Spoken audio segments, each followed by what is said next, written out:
In a world of rapidly shifting geopolitical alliances and economic power, the BRICS, which is an acronym for Brazil, Russia, India, China, and South Africa, seem to have taken over as a force to be reckoned with. This is because, over the past decade, an increasing number of countries have shown interest in joining the BRICS group, with some big names like Saudi Arabia, Argentina, Indonesia, Mexico, Turkey, Egypt, and even Iran making the list of aspirants. As such, due to this sudden rise in applicants, many have been left to wonder why so many countries are now clamoring to join this exclusive club. How will this affect the world order, and how will it shape the future economic landscape? On today's episode, we'll be looking at the real reasons so many countries are trying to sign up to BRICS.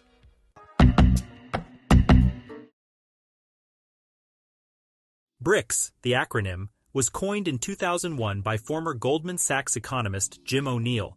The acronym represents 5 of the world's fastest-growing economies, which together account for more than 40% of the global population and nearly a quarter of global GDP.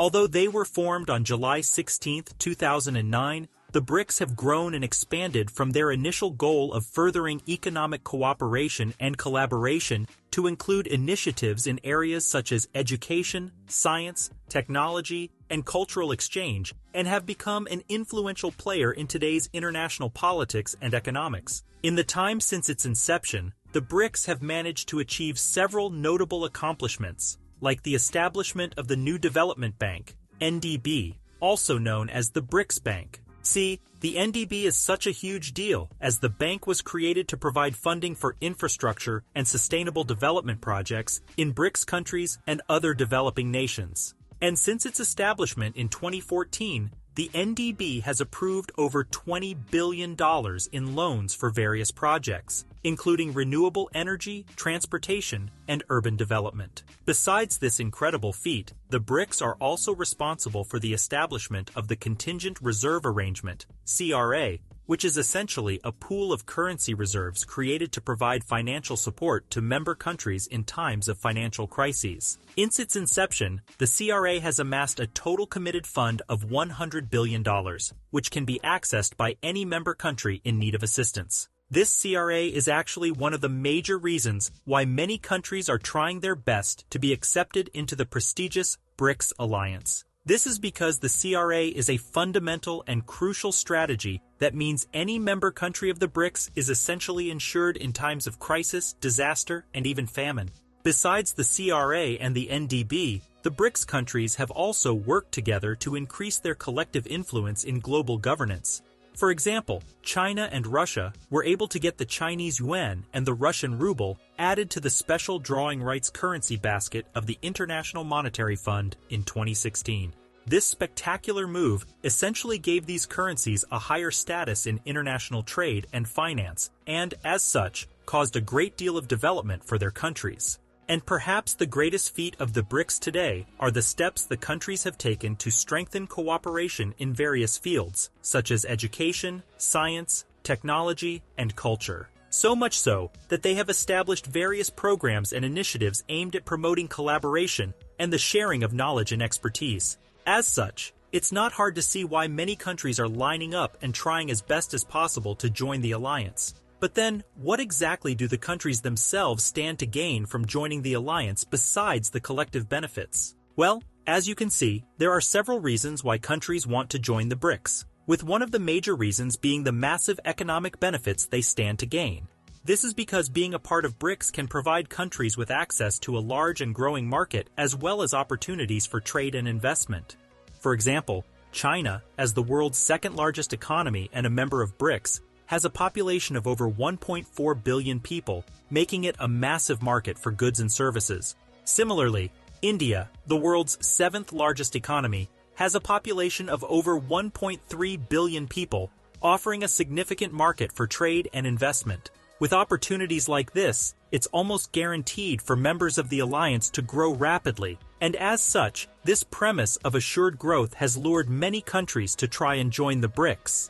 A classic example of this is the fact that the BRICS countries have made significant progress in increasing trade among themselves since their inception. For For example, between 2009 and 2019, the total trade volume between China and Russia increased from $37.7 billion to $110.9 billion. And that's not all, as the countries have also signed agreements to promote trade in their local currencies, reducing their dependence on the US dollar. As an added bonus, BRICS countries not only offer a large and growing market, but also possess vast natural resources, which can be valuable to other nations in terms of resource availability and energy security. Brazil, for instance, is a major exporter of soybeans, iron ore, and other agricultural products, while Russia is a significant producer of oil and gas. In addition, India has large reserves of coal and iron ore, and South Africa is rich in precious metals and minerals. These countries collaborate and coordinate in such a way that they can effectively assist one another. And with their collective strengths, BRICS members can work towards mutual benefits and progress, thereby speeding up their development. Another reason why many countries are interested in the BRICS is the prospect of geopolitical influence. This is because, as a bloc, the BRICS countries have a significant say in global affairs and can influence decisions made by international organizations such as the United Nations.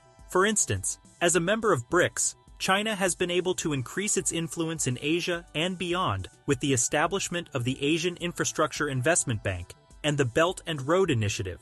In the same way, Russia's political position in Europe and Asia has improved by working with other BRICS countries. By joining BRICS, countries can benefit from the collective bargaining power of the group. The BRICS members have been known to use their combined influence to negotiate better terms in trade agreements with other countries and organizations, such as those with the World Trade Organization. This particular perk can be especially beneficial for smaller countries that may not have as much bargaining power on their own. So essentially, being a part of BRICS can offer countries a platform to address global issues and advocate for their interests on the global stage. And this is done regularly, as the BRICS countries often coordinate their positions on issues such as climate change, trade, and global governance, after which they work together to promote their interests in multilateral institutions such as the United Nations and the World Trade Organization. Another reason many countries aim to join the BRICS is because the BRICS countries have also increased cultural and educational exchanges to promote mutual understanding and cooperation.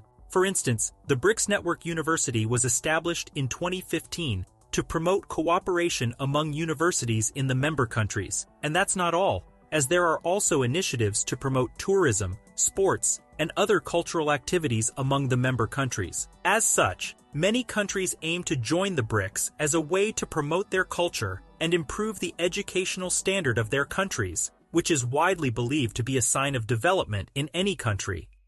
There are several reasons why countries want to join BRICS, including economic benefits, increased geopolitical influence, and access to a growing market and vast natural resources. And as the world becomes increasingly interconnected, we are expected to see more and more countries seek ways to expand their economies and improve their standing on the global stage. For now, the BRICS offer a unique opportunity for countries to collaborate and leverage each other's strengths to achieve these goals. With the continued growth and development of these countries, it is likely that more countries will seek to join the BRICS in the future, and as such, cooperate to create a truly fearsome force that would help unify the world with its dealings and help the world be a much more developed place with its funds. But what do you think?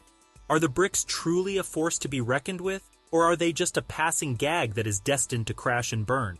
Let us know in the comment section below. And if you liked the video, why not give it a like and subscribe? And while you're here, why not check out this video on how the BRICS could spell doom for the petrodollar? Until next time, bye.